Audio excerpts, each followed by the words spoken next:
Good evening, Davis. This is Jim Morose, and this is Jim's Table Topics. This is our, I haven't even been keeping track of the seasons, but we've been doing this for over 30 years. So here we are, first show in 2026. And as you can tell, it's February now, so I'm way behind because spending more time living than talking about it on this show. But so again, this is our first show of 2026. It is February 4th, 2026. And so the title of this show is 2026, another year of mostly peaceful protests. Of course, protesting is one thing. The Bill of Rights, when they have the right to protest, but the actual First Amendment actually just says to peaceably assemble and to air your grievances with the government. So peaceably assembling is not blocking cars in the street and running and getting in people's fins, spitting on people and kicking cars and throwing frozen rocks and frozen water bottles and all this other. That's called assault and battery. Those are crimes. So, no, what's happening here is not, no, these are, they're almost riots, but they're all breaking the law, and we're going to have to come to terms with, what's real, what's fake, and what's ever. But that's just, the intro of the show. Lies, lies, and more lies. I've been doing this thing for, like I said, decades, trying to, warn you about the media bias, and it's just so bad now. Before, it just used to polarize, and it was just slanted so that you'd only hear the good things about the Democrats and the bad things about the Republicans, and now it's just getting worse to the point where we're so polarized, and it's turned into vitriol. It's turned into violent rhetoric. It's turned into, we went from polarization. Now they're making people afraid of Republicans and conservatives, and they hate Republicans and conservatives, and now we're into violence. Now they're just in the street. This is out and out violence in the streets. So, and that's the plan. That's what they want, When are we going to learn? That's why we got all these books and movies and things. You can see what's happening here. Communism has been tried and failed. It never works. They build walls to keep the people in, not to keep them out. We have to build walls to keep people out because we're really, really free here. So, and in the name of communism, you can look it up, there's been over 100 million people killed in the name of communism because that's how communism works. It's like socialism on steroids. Socialism says, like what we do here in America now is, if you don't agree with me, I'm going to call you names and make your life miserable, and I'm going to cancel you, and I'm going to do this. When communism takes over, so when we go from socialism to communism, the next step is, you do it my way or you're in the gulag, or we'll just stop you. You just won't be breathing anymore. Okay, so that's how communism works, because it's been documented for over 100 million people have stopped breathing because of communism violently, and half of the people didn't even know what was coming. Okay, welcome to 2026. So, like I said, this show, again, I got just about 30 minutes of video, so you won't hear too much from me, but that I just can't, we got the segments. I'm going to go into the good news, and then we'll wind up some of the political stupidity, the good news, and then we'll go into the fake news, bad news, and the stupidity. But the good news is, let's just put up picture number 3 when you can, and leave it up while I'm talking. So the good news is the fact that, in other words, the gospel translated as good news. So the gospel of Jesus Christ is the good news. Glad tidings and much more. It is the message of salvation as repeatedly announced by Jesus Christ and his apostles and the prophets. It is my firm belief that all truth and light originating with God is embraced in the gospel of Jesus Christ. So leave it up. And so, the essence of life is the Bible and God's message to us, and that's what the good news is, and that's what I've been talking about for all these years. And my focus, again, I've been talking about this for the last couple of years. More Jesus, less political stupidity, because it just can't get any stupider out there in the streets and in the TV and the media and what they're doing. So, it's almost a biblical proportions. They're calling good evil and evil good. That's the fake news, right? That's what they do. And you only hear one side of the story. Everything they want is good, and everything that they don't want is evil and bad. But it's the other way around. Okay. So, in Matthew, again, back to the Bible, it talks about the fact that the end of time. So I'm just going to read what Matthew says about this. But about that day and the hour no one knows. This is in Matthew 24, verses 38 through 44. But about that day or hour no one knows, not even the angels in heaven, nor the Son, but only the Father. As it was in the days of Noah, so it will be at the coming of the Son of Man. For in the days before the flood, people were eating, drinking, marrying, and giving in marriage, up to the day Noah entered the ark. And then they knew nothing about what would happen until the flood came and took them all away. That is how it will be at the coming of the Son of Man. 2 men will be in the field. One will be taken, the other one left. 2 women will be grinding with a handmill. One will be taken and the other will be left. So you must also be ready, because the Son of Man will come at an hour when you do not expect. Okay, there's been a lot of movies about, Left Behind and how, the second coming of Jesus, which is, again, all these things that were prophesied in the Bible, they've all been coming true. They haven't been proven false. All these archaeological finds fortify and support the Bible. They don't discount the Bible. And anything that does is questionable. Well, that's how the fake news works. They just deny, lie, and people just believe the lies. And that's why, but the Bible, and again, the great controversy. It's been since the beginning of time, the great controversy. God versus evil. Good versus evil. God and Satan. It's that's just the way it is. So, I'm going to just read Genesis, the Genesis account of the Noah. So this is Genesis chapter 6, and verses 9 through 14. This is the account of Noah and his family, who was a righteous man, blameless among the people of his time, and he walked faithfully with God. Noah had 3 sons, Shem, Ham, and Japheth. Now that the earth was corrupt in God's sight and was full of violence, he saw how corrupt the earth had become, for all the people on earth had corrupted their ways. So God said to Noah, I'm going to put an end to all the people on the earth, and earth that is filled with violence because of them. I am surely going to destroy them and the earth. So make yourself an ark of cypress and wood, and it goes on. So that's the plan. That's what God's plan was, and that's what happened. So everything's just getting worse. The evil, the violence. You can see it. We even have other biblical things that say that, in the end times, I'll just kind of read just a quick one here because we're running out of time. But, brother will betray brother to death. A father will betray his children, and children will rebel against their parents and have them put to death. You will be hated by everyone because of me, but the one who stands firm to the end will be saved. And so that's what they're talking about. The truth, people who stand up and speak the truth, the Christians are being martyred across the world, and they just stormed the church in Minneapolis, right? That's what Germans were famous for. You got to watch the Bonhoeffer movie and see how the Germans, they went into all the churches and took down all the godly representations and put up all the Nazi insignias. So use your imagination how that's working in America today. And they hated the Jews, which, by the way, is just the same thing. Hating the Jews is the same thing as supporting Hamas and Palestine from the river to the sea. Because, we're going to kill all the Jews. That's what they're all about. So if that's your stance, then I know where you stand. Maybe you don't know where you stand, but that's where you stand. Okay, God have mercy on us all. That's the good news.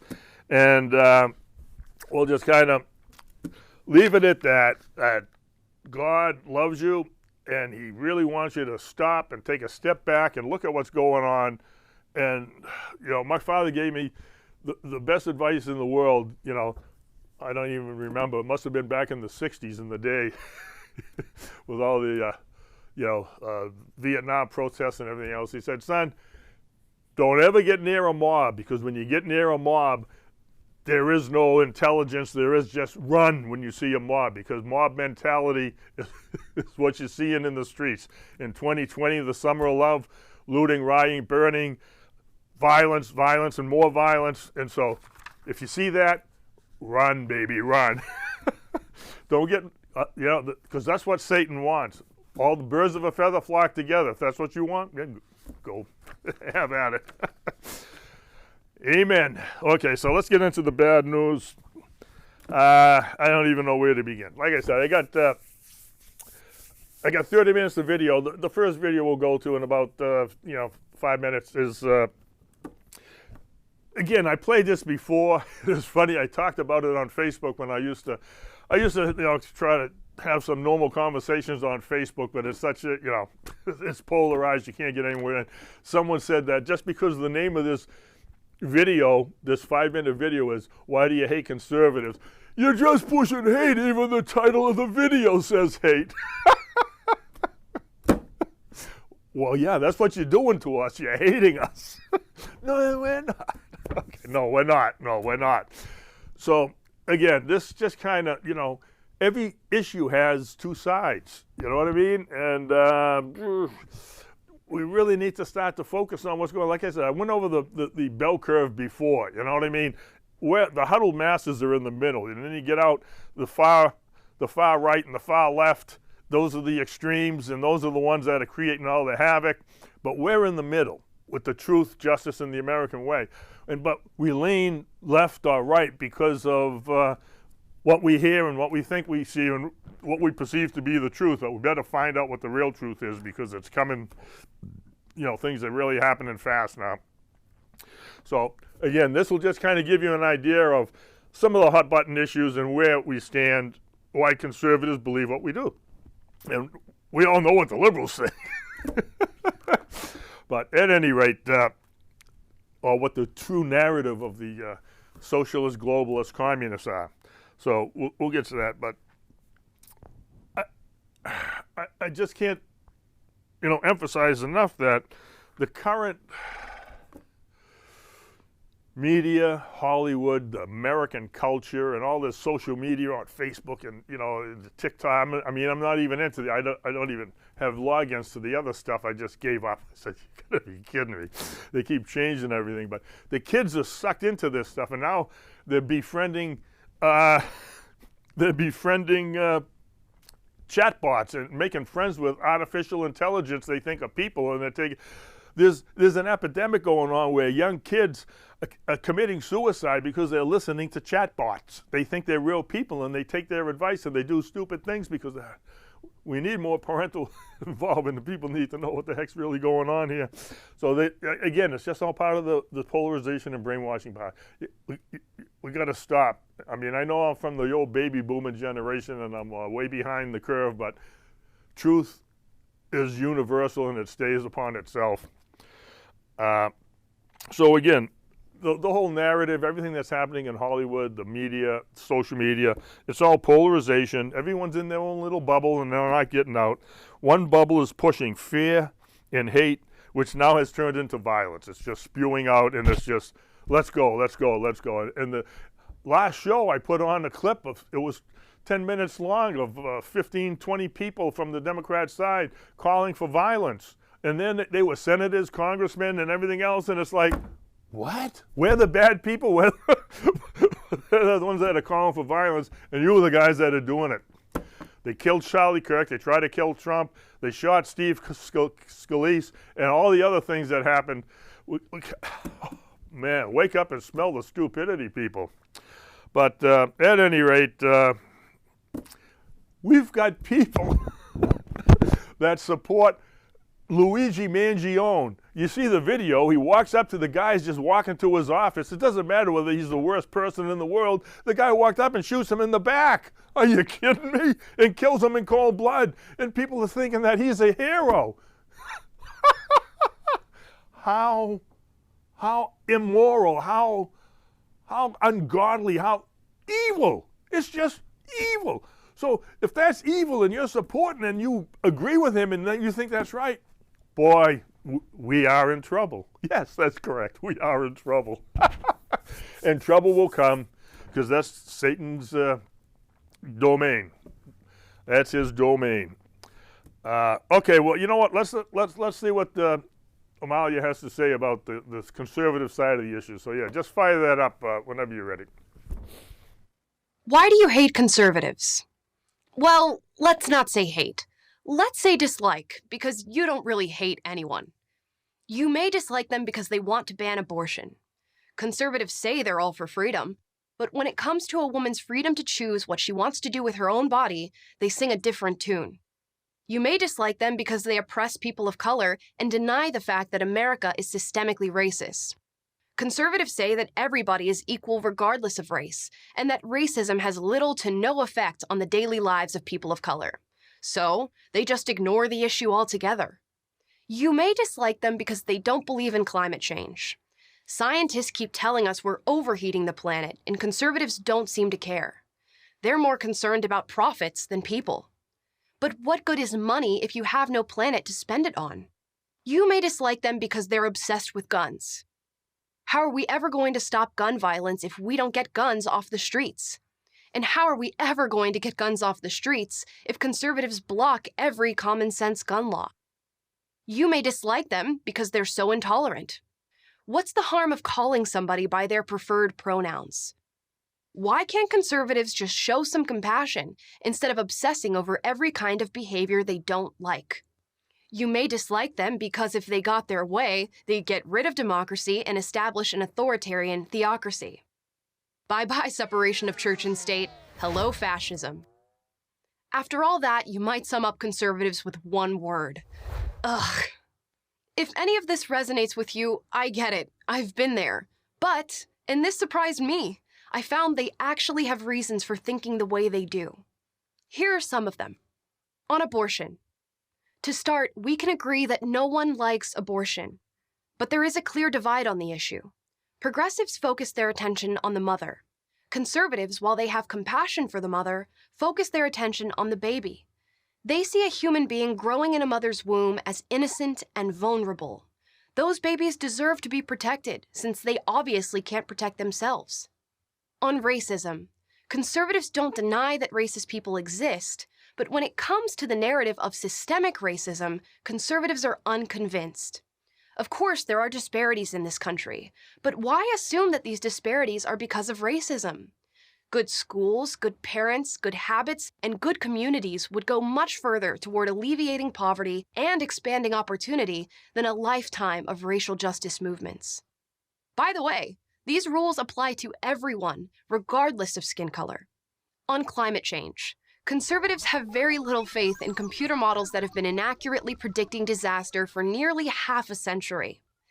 Conservatives have a lot of faith, however, in human ingenuity to overcome climate.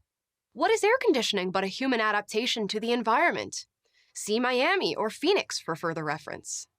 This is not to say we should simply do nothing. Nuclear power, for example, holds so much promise as a renewable and safe energy source. Conservatives don't understand why environmentalists oppose it. It makes them skeptical and suspicious that the real agenda behind the environmentalist movement is not saving the planet, but giving more power to the government to control people's lives. On guns, we all want to live in a safe society.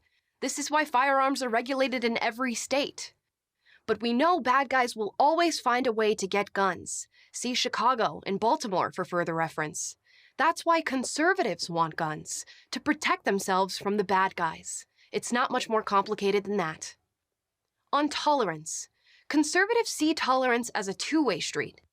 If someone demands to be addressed by certain pronouns and considers it intolerant if you don't comply, conservatives wonder why that isn't intolerant. Why are a conservative's moral or religious beliefs less worthy of respect than anyone else's? On authoritarianism. Whenever conservatives win political power, they're typically trying to cut taxes and regulations, make the government smaller, and bolster constitutional freedoms like that of speech and religion. That doesn't sound very authoritarian, does it? Progressive policy almost always raises taxes, expands regulations, increases the size of government, and now curtails free speech. To a conservative, that sounds authoritarian. Well, now that you've heard a few of their arguments, do you dislike conservatives less than you did before? Not even a little?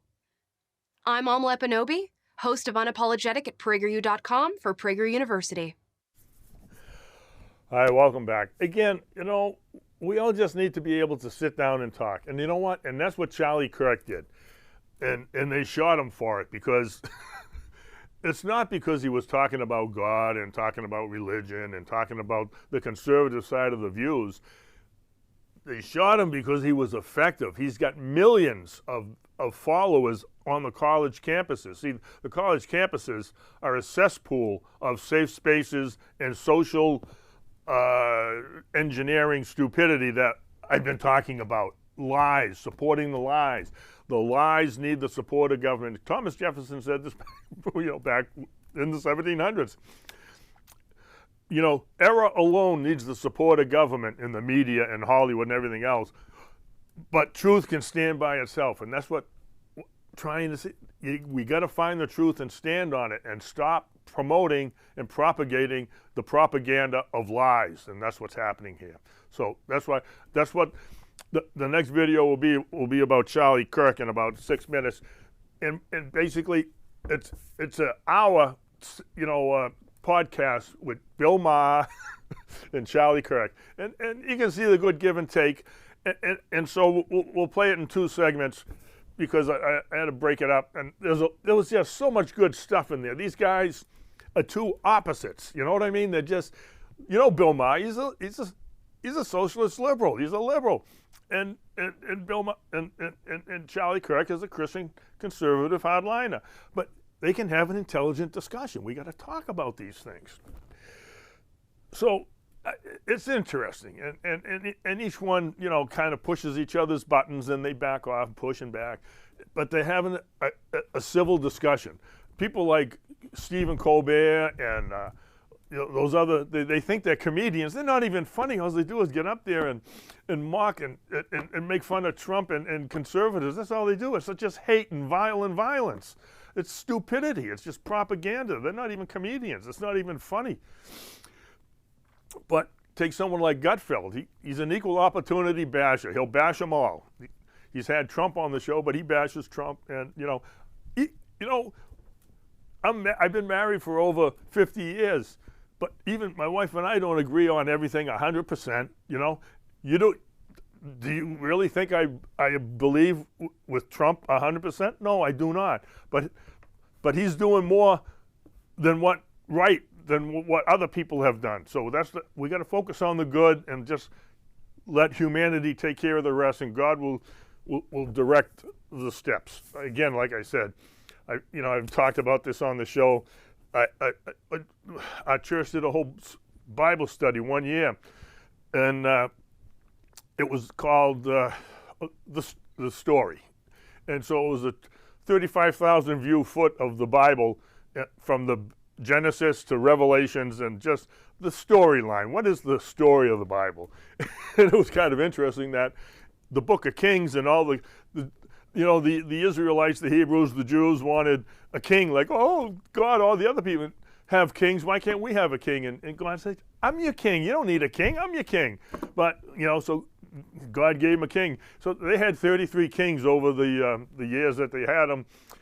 And even in the Bible, the scholars and everything said, out of the 33 kings, only 4 or 5 of them were actually good. All the other ones were evil and corrupt, because power corrupts. That's what it does. Power is very seductive, and it corrupts people, and it gets people to do stupid things, AKA that's why we have the deep state. They have bought the lie, they're in too deep, and they're doing things that are counterproductive to the American people and everything else. In fact, that's what Amalia was talking about when she was talking about, Republicans want to cut taxes, make the government smaller, and give more freedom to the people, or whatever. And the Democrats, they're fighting them all the way because they need to increase taxes. They need to increase the size of government because all that money is being fraudulently used, as in Minnesota, even here in Massachusetts, there's hundreds of millions of dollars that eventually will come out. We're on the even par with Minnesota for corruption. That's why the State House, Beacon Hill, we passed a ballot initiative question to have them audit the books, but they won't do it. They say, no, we already have. My mommy's, we have our own auditors that audit the book. That's like me telling the IRS, you don't have to audit my tax return because my wife said it was okay. My mommy said it was okay, so it's okay. Are you kidding me? So that's what they're telling us. And you're going to believe that stupidity? They are so corrupt, it is beyond corruption. The longer they stay in, the more corrupt they are. How do you go in? I mean, how many times are they going to tell you this, people? Wake up. These people go in like AOC and Ilya Omar, whatever her name is, and Ayanna Pressley. They go in with, minimum, they're lucky if they're not in debt or they just barely have a bank account. And then all of a sudden they're multimillionaires. How does that work? We don't know. All right, so let's cue up the tape. We're going to get into the Charlie Kirk and Bill Maher. This is how a discussion should be. And do we have to be so, vitriolic about this stuff? It's just, life is really funny. If you take it too seriously, you're gonna burn out. Okay, everybody, this conversation is quite interesting. It is where I sat down with Bill Maher at Club Random on his program. Let me first say, Bill treated me great. It was quite the conversation, and he was very pleasant, albeit at times rather crude, but very respectful. I do want to make sure you understand some of the, let's just say, environment around this conversation. So you will see in this video that Bill is smoking something. So just so you know, I don't like cigarettes, I don't like cigar smoke, and I certainly don't like marijuana smoke. Sometimes if you're a football player, you got to play in the snow. Sometimes if you're a baseball player, you have to play in the wind and the rain. Sometimes if you're a political commentator fighting for Jesus and fighting for liberty and fighting for America, you got to play in the weed. And so we talk about a lot of different stuff throughout this conversation. I'm going to break this up and tell you at certain moments I feel as if I should have injected myself more, some points that I wish I would have made, and honestly, some points that I think I did pretty well at. And so throughout this conversation with Bill Maher, I'm going to kind of interject and show you that, I wish I would have made this point about the resurrection, or I wish I would have said this about President Trump, or I wish I would have said this about Jesus Christ, or I wish I would have said X, Y, Z. And you'll see that. So here it is. And just so you also know, there was no really introduction. They didn't even tell me that we were rolling. I was just sitting there on set, and Bill Maher appears, and the podcast begins. So here it is, my appearance on Club Random, and this might be the first of many conversations with Bill Maher. Enjoy. So you don't think any people are like born, quote unquote, in the wrong body? No, I don't agree. No? I think people might think they are. There's a book of the Bible I think you'd love. What? Song of Solomon. Song of Solomon. Crosby, Stills, and Nash? Song of Solomon's all about sex. Charlie Kirk here. I am here. Kirk, reporting for duty. That's what they call me. How are you? Nice to meet you. Thanks for having us. Us? Well, our game. Or me. Is there someone with you? No, thanks for having me. You're not expecting trouble, are you? Not You quite, travel with security? unfortunately. You do? Yeah. Wow. Like what kind? You know, security. Like bodyguards? Yeah. When I went to Europe in 2015, I had I had 2 Israeli bodyguards and my security person. It was right after one of the Islamic unfortunate incidents. Was it the Paris? There was two big things at that time. Paris, right? The What year was this? 2015. Okay, so that would have been the Charlie Hebdo situation. Hebdo certainly was the year before. If we're calling, yes. I think, and then there was the tolerant Muslim. You know, yes, yeah. and I've been very. You've been extraordinary on that. Thank you. So we were like extraordinary to you, but we were like very, and like I pictured this.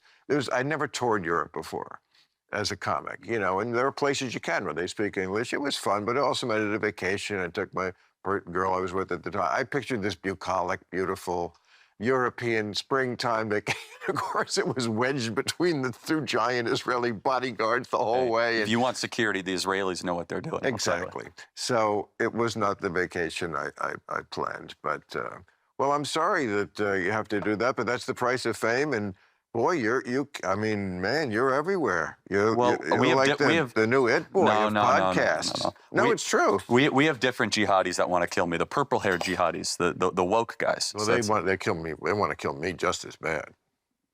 Probably. Oh, they really do. No, you've been very outspoken on the woke stuff. Big time. Oh, yes. I mean, and they just the way within a religion they hate their own apostates more. I would say they hate me more. Because I'm supposed to like get on the short bus to Crazy Town with them, and I won't.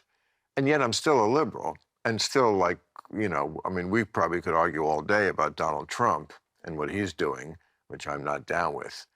But, it's always the people who are closest who think, oh gosh, you shouldn't have. You're a traitor somehow. I was going to ask, is it because they thought you were one of them and that... I am one of them. They're not one of me. Okay. It's the liberals who have... So they've left you, not you left. Yeah, well, I feel like there's... Liberal and woke are two completely different things. It was the theme of my last stand-up special that I just did a few months ago. And it's basically... I mean, it wasn't the whole special, of course, but it was a large part of it devoted to that, to proving that case that, what liberals believe, woke is something completely different. It's very often the opposite of it. Liberalism is, let's live in a colorblind society. That's the goal. Woke's goal is, we see race everywhere. Race obsession. Yes. Okay. So that's not liberal. You changed. Liberal is, there are two-state solution. Woke is river to the sea. Okay? So just don't take my word and say you're that. You took this and took it to... You got off the F train, you fell asleep, and you got off the 20 stops too far, and don't blame me for that.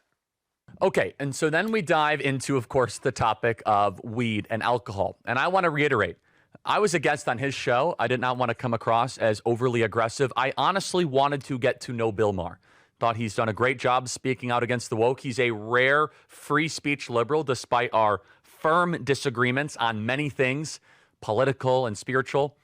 And so here we have a discussion about marijuana and alcohol. And the point I so badly wanted to make, but I decided not to because in the spirit of being polite, is that his perspective is like, hey, why can't I do weed if it doesn't impact somebody else?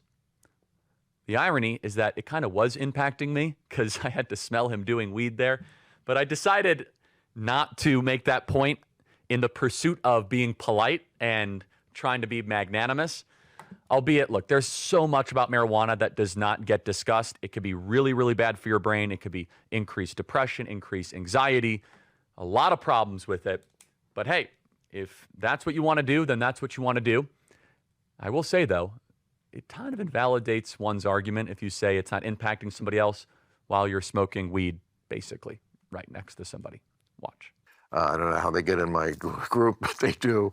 And so I've been to sometimes parties like the Hollywood parties. And this is probably not most of America exactly this way, but I wouldn't be surprised if it's that different. And first of all, in this town, it's all run by like the Nepo babies. The Nepo babies, the trust fund kids, is all these little 22-year-old The J.B. Pritzker types.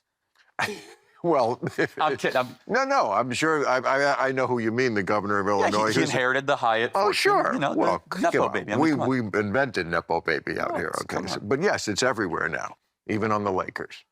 Hey, that's real privilege there. You got some privilege if you can get. Well, okay. I don't want LeBron mad at me like he is at my friend Stephen A.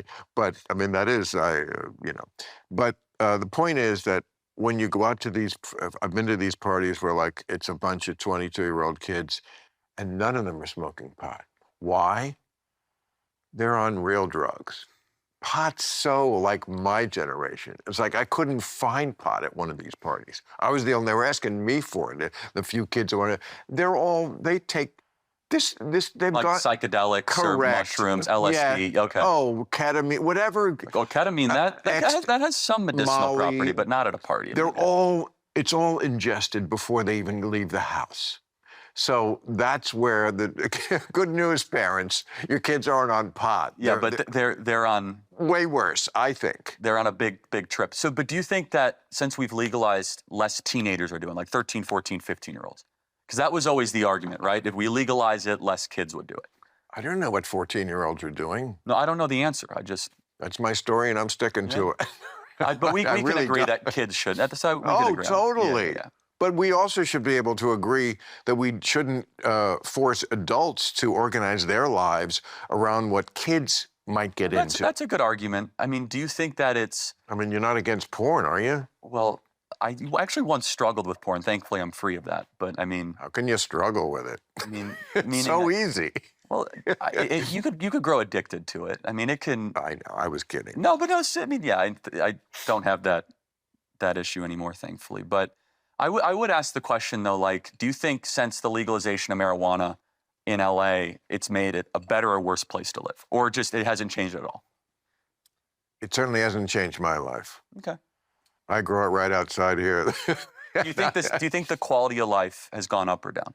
Well, I don't know, but that's not really the relevant question, is it? Even if there is a deleterious effect, there is too many things we do, and we would not use that as a reason to prescribe our basic freedoms. Should people, be able to do drugs outside, like on the street, or? No, definitely not on the street. Okay, so there are some limits. Of course there are okay. limits, yes. And maybe of certain drugs, or certain drugs should be by prescription, as we do with pharmaceutical drugs, you know.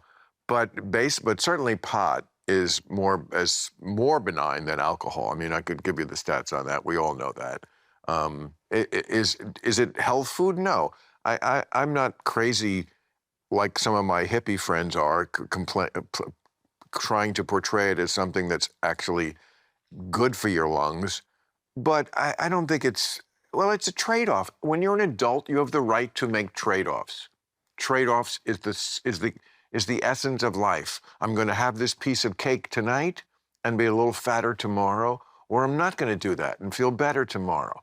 And we all make those choices on a daily basis with everything.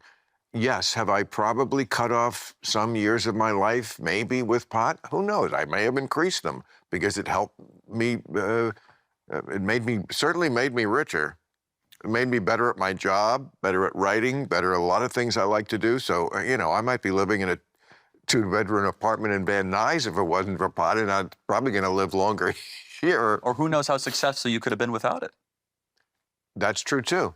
That is true, too. Do you think there's any merit to the argument that the pot has more THC and is more intense than it was 30, 40 years ago? It's so hard. I don't know. I hear these things and... Oh, I hear those things, too, and I'm sure that's true because once it became as commercialized as it has, of course you're going to try to maximize the potency of it. Just because the customer comes back, just like a restaurant, is not interested in your health. They're interested in making the food selling more product, delicious as they can, and so you come back to that restaurant. So, but it's so hard for me to tell you because I've been smoking for 50 years, and I'm different. Who knows what I was thinking? I mean, I remember when I first smoked, we would just sit in the car and laugh at nothing for an hour. That doesn't happen anymore. So my guess is the pot is stronger, but my resistance is weaker. Okay. Anyway, it's, people think I'm some sort of giant pothead. I've always been very circumspect about my pot smoking. I mean, I don't smoke every day. The most I smoke is right here, once a week. I like to be in party mode when I'm with someone I'm getting to know. This is one of the joys of my life. And, I understand that it doesn't connect with some people or make some people paranoid or something, but other people, it's just, You know, some people like a scotch, and some people like blah blah blah, and some people like complete sobriety. If that's your thing, that's fine. But to me, the most interesting place I can ever travel is inside my own mind, and drugs do help you get there. Do you think all hard drugs should be illegal, like heroin? Illegal? No. I mean, well, heroin. Is there any uses for it? I mean. Like for what San Francisco did, they pseudo-legalized it, right? I mean, they said, hey, we're going to make it easier for you to do heroin. No, we shouldn't make it easier. That's crazy. Where they had drug injection sites, basically, Yeah, right? that's so sad. No, I know, but that was a I public know. policy position of Seattle, Portland, and San Francisco. That's the low-lying fruit for you right wing. No, that's for you it's right-wingers. a question. No, but isn't it? I want to It's create. the low-lying fruit. It's like no. Sure, it's a Right. It's a boundary. I want to create a boundary. And you're right. You know, I mean, again, I'm for picking that fruit too.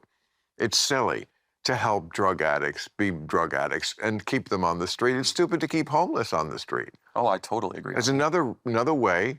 Liberals are different than the woke. The liberal thing forever was, for compassion's sake, get them off the street. That's not the woke version. Their version is, they're an endangered species. Don't touch them in their natural habitat, living under a Let bridge. them defecate. Let them do whatever they want. It's their thing. And, you know, I mean, there should be nothing more basic than a government claiming the streets. The streets are for the citizens. Then it's I not to agree. live in. Build a barracks. I mean, why are these things, maybe you can answer that, why are these kind of things so difficult? You think, such common sense. Build a f***ing barracks. I know homeless people say they don't want to live there. You don't have a choice. Oh, we'll get robbed there. Hire security. It's pennies on the dollar. Why is it so difficult? I feel like I, with no real knowledge of this field, could do it. Could just, if I had people who would carry out I would say, okay, get me specs. I want to see where a place we could build it. I want to see what the barracks looks like. I want to see who works there. Is it really in the toilets, whatever? And somebody must be Mitt Romney, somebody who did the Olympics, somebody who could come in and We just. know how to clean up the streets. I mean, Gavin Newsom cleaned up the streets of San Francisco when Xi Jinping showed up. I mean, it's just an act of the will. They don't want to do it. Right, like when they get the whores off the street, when the mayor is like doing one of those cleanup. Or like when the MLB All-Star Game goes to Seattle, all of a sudden it's America's cleanest city. Right. So you're saying if we can do it that one day. Well, I'm saying it's an act of the will. It's all that it is. And look, woke, I won't even say left, woke philosophy is they don't really believe in private property. And at its core, why shouldn't someone be able to defecate on the side of the street? Who are you to judge? Well, that's not woke, yes, maybe. I'm saying woke, not even liberal. Right. I'm making that distinction, Right, which I think is good. a fair distinction. That's another reason. Another one we can add to the list of woke is not liberal. No, I think left versus liberal or woke versus liberal is an important distinction. Right. I will say what makes you different is few liberals stand up to the woke. And Few liberals are willing to stand up to woke. Absolutely. And few conservatives stand up to Trump. Fair enough. I mean, you can stand up or disagree, but I guess you could say the question, Well, is Trump, woke is an ideology. Is Trump an ideology? I mean, he's a person. MAGA is an ideology. But I mean, I disagree with Trump on a lot of stuff. Good. I mean, I don't think we should go to war with Iran. I think that'd be a big mistake. Hey, welcome back. So again, you can see that they have an intelligent discussion. You can tell that they have different viewpoints, and actually they brought up a lot of things that I should, everybody has a chance to learn something, right? So yeah, we need to separate our terms. Woke is different than liberal, okay? Because I mean, I used to be a liberal. I grew up in the 60s, for crying out loud. I was a Democrat, boom, boom, boom, all the way up to 1990. Then I said, what the heck is all this stupidity going on? So I finally, that was my red pill moment. That was my come to Jesus moment. That was my, epiphany, or whatever term they use nowadays. And you go, what I'm thinking is wrong, and we need to change the narrative here. So, and that's what we all need to do. We need to have a come to Jesus meeting, a town hall meeting. Let's get a panel of woke and liberal and conservatives, and let's get some normal people out in the audience, and let's find out, like I did. PragerU had a great couple of videos that I played on the show numerous times. I played them over and over again because it's talking about the war of words. People use words but they mean it to be one thing, and we think it's something else. Like we think, oh, compassionate. Oh, yeah, we want all the people to be safe, and we want to love them and help them. That's compassion, but that's what we think. But the woke liberal compassion is, we need money. Give me money so we can make them people feel good, and then then that's where all the fraud and corruption comes in. Okay, and it's getting pretty bad. So it's tax and spend, and that's how they're all ending up millionaires, and it's just not working out. So again, they brought up some good points. The liberal versus woke versus very good points. And you can see when he lit up the marijuana. Of course, it's like a cigarette. It just goes all over the place. Technically, Charlie, you can get coffee and sicky from secondhand, cigarette smoke, but from secondhand marijuana smoke, I think you can get high. High. Oh man. And Charlie used the word magnanimous, which is, I think people need to realize that we have politicians in there that are liberal, woke, and conservative, and rhinos, okay? And people are doing things for the wrong reason. They don't want to hurt people's feelings. They want to get reelected, or if I vote this way, I'm going to lose my vote. So magnanimous means you do what's right, irregardless of the consequences. Magnanimous is you do what's right regardless of the consequences. Our politicians are antithetical to magnanimism, because they just do whatever is easy and whatever will give them votes. They're weak and worthless. All right, we're going to put the next video up in 1 minute, but this one is just a continuation. We jumped down further, another 10 minutes on it, and we're going to play it for about 7.5 minutes. Okay, and so this is just another take in the discussion of Charlie and Bill Maher, and it's a shame it's come to this, but and Charlie said, well, this is one of, we'll have some more discussions about this, but they killed him. He's dead now. We can't have that discussion. But there are millions of college kids that follow Charlie and will do this, and hopefully, we can take a step back and stop the violence, stop the stupidity and the hate and the anger and the polarization. Let's have an intelligent discussion and build America the way it was meant to be built. So, go ahead. What's your background? I'm gonna have to Larry King this. Larry King used to just famously, and I love Larry. I did a show a billion times. He was a legend. Yeah. I've never met him. And his thing was like, I don't prepare. I'm like the regular guy who just wants to know. He's curious about this person, so I don't know. So I ask the questions that this person would ask. Mm-hmm. You, Charlie Kirk, you're 31 years old. You're Jewish, right? No. Yeah, that's Muslim, actually. You're married? Yes, sir. How long have you been married? It will be 4 years in May. Wow. And kids? 2 kids, yeah. 2 kids already? Yeah. Well, we got to work. Now, Charlie, it shouldn't be work. That's all I'm going to say. I'm kidding. I know. It's an enjoyable work. It's okay. We got to the fun, I should say.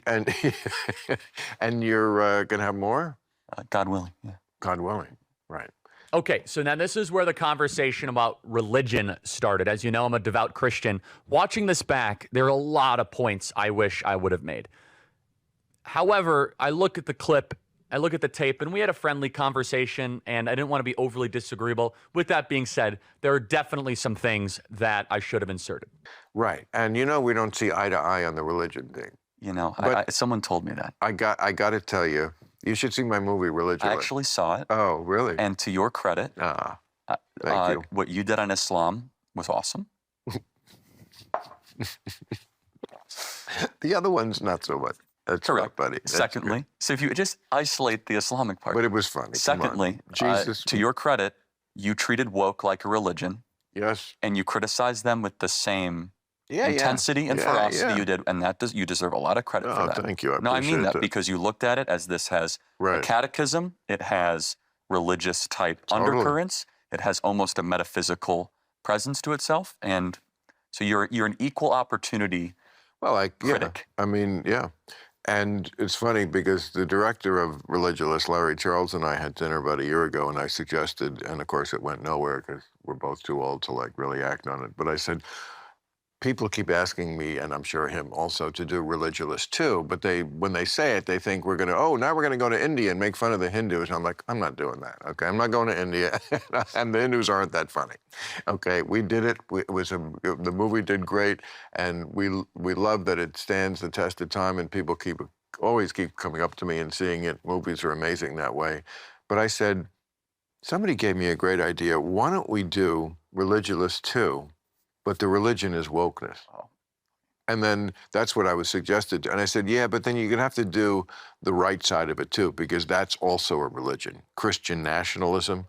I mean, come on, your boys, some of the people I think you're fond of, they mix religion and politics in a way that I think is not according to the Constitution. But I have to tell you, give you a lot of credit.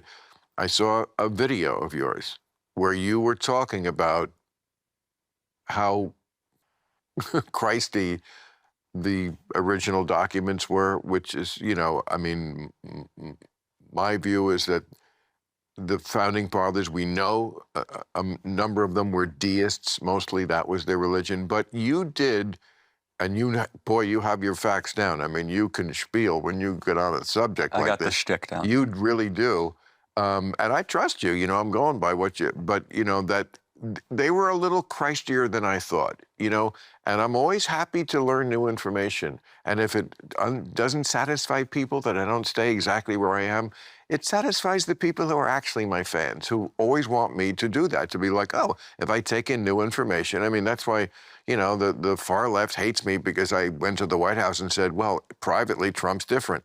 And good for you for saying that. And I didn't give an inch on anything I believe. I confronted him on things that I think, he probably maybe never hears from anybody else. But that's not good enough for them because, they had to. But no, if you take in new information, just tell me. And so I do think after listening to your spiel that, yes, they were a little more into Jesus than I thought. I mean, I know Jefferson wrote that Bible and He heavily edited it. Took all the miracles out. He took all the religiosity out of it and just made him a moral teacher, a moral philosopher. Now, you have to admit, that's not exactly the act of a Christy person. No, but at least he acknowledged that there was something profound there. Got to give him credit for that. I could even acknowledge that. Okay, that's good. No, I'm glad to hear you say that. Jesus as a philosopher was a true revolutionary. I mean, when he said the meek shall inherit the earth, I think the response was... Blessed are the peacemakers. But the idea that it gets good in the next life was fairly, I think, revolutionary. And the fact that, if you're a good person in this life, there's a much greater... This is just the pregame. You want the after party. The after party is just going to be awesome. You're up there with me and my dad, God, and it's just, What do you think would create a better society or better action? People that think that there is an afterlife based on how you act, or people that think there isn't one? That's a great question because it certainly can turn people either way. It can make you fly planes into a building. I'm not speaking of any specific example. I can't think of anything. I can't either. But it can make you do that. You'll admit that. Sure. Okay. It could also make you do, like, blow up Oklahoma City, too. Yes. And it can also... I fully acknowledge. And I fully acknowledge that it also keeps millions of people in line. Like Mark Wahlberg. I'm guessing without Catholicism, he just looks like a guy who'd be in a lot more trouble. But I think it just has made his life, much more under control. So there's one. Mark Wahlberg, I think, really benefits from Catholicism. But I think there's lots of people like that. They truly are worried that if they do something out of line, illegal or immoral, that the devil will, in short order after they die, be poking them in the ass with a pitchfork, and so they don't do that. And I got to give it up. That is a positive. But then the planes and the buildings thing. No, and that is on the extremes of, of course, Islam has to defend itself. I won't defend Islam. But are you at all worried that when a nation becomes too secular, it might not know what it believes. There's no cultural cohesion. There's no glue that keeps it together. Yeah, but this isn't that nation. This isn't secular. This is a bunch of f***ing religious It's freaks. increasingly secular, though. Well, thank you. I'm trying. No, but I appreciate it. you are quite the evangelist for your cause of no afterlife and no creator. You know what? It creeps up a little, but people always are going to want it. People always are going to want to believe a story. It's much better than the truth, which is that things are random. We don't know the big questions. We don't know how we got here. We don't know why we're here. We don't know how the universe started. We're alone in the universe. You know, is there a God? What is the nature of God? Which one is the right God? We just don't. Nobody knows. I mean, that's why they call it faith. Do you hope you're wrong? That's the most important question. That's a great question. Well, how do you hope there's a heaven? I hope they figure out how I can live forever. I like it here with you, Charlie, drinking this and smoking pot. Fiji, I'm having a great time. I really can't imagine it better. I mean. Okay, welcome back. Again, see, these are the things that,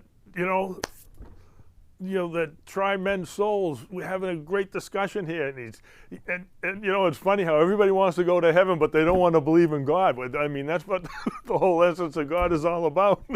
God is heaven. Satan is hell. What do you think the whole thing is? And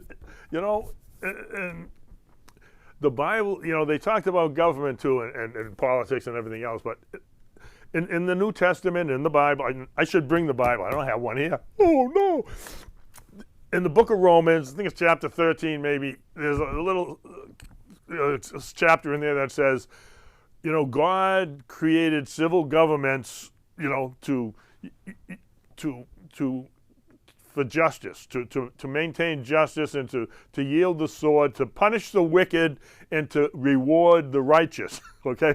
So to punish the wicked and reward the righteous. Our government is doing the opposite now. They're punishing the righteous and they're rewarding the wicked. That's where we are right now. So that there will be hell to pay. There will be judgment on this country if we don't wake up and smell the stupidity. So again, it's just, I'm over prepared for this. I could go on for this for another 2 hours, but we got 2.5 minutes, so I'm going to have to wind myself down. But, religion and politics, again, the myth of separation of church and state, they have distorted this whole saying, separation of church and state. It's not in the Constitution. It was in a letter written by Thomas Jefferson to the Baptist Church saying that wall is to stop the government from bugging the churches, not the other way around. The church can bug the government, but the government can't bug the church. That's the wall. But they don't present it like that. They distort everything. How distorted are we? Just put up picture number 6 if we can. I want to read this real quick because the distortion is pretty bad. And so this, again, we talk about give us your huddled masses and this and that. On the last line of the Statue of Liberty is, there is room in America and brotherhood for all who support our institutions and aid in our development. But those who come to disturb our peace and dethrone our laws are aliens and enemies forever. So that's the ending of the give us your huddled masses. So, when you come to America, there is no DNA test except you better love freedom and you better love the brotherhood and the laws and our institutions that give us our freedom. And our freedoms are given to us by God, not the government. So with that in mind, I just want you to realize that we are being lied to, and you can take it down, and that's just the name of that tune. So, we're down to like 30 seconds. So, and what can I say in 30 seconds? Yeah, it's February. This is the first show. I might do one in March, or I may end up in March, April. Who knows? But the world will just keep marching on, and we all need to try to work more together. So, again, don't forget, God loves you.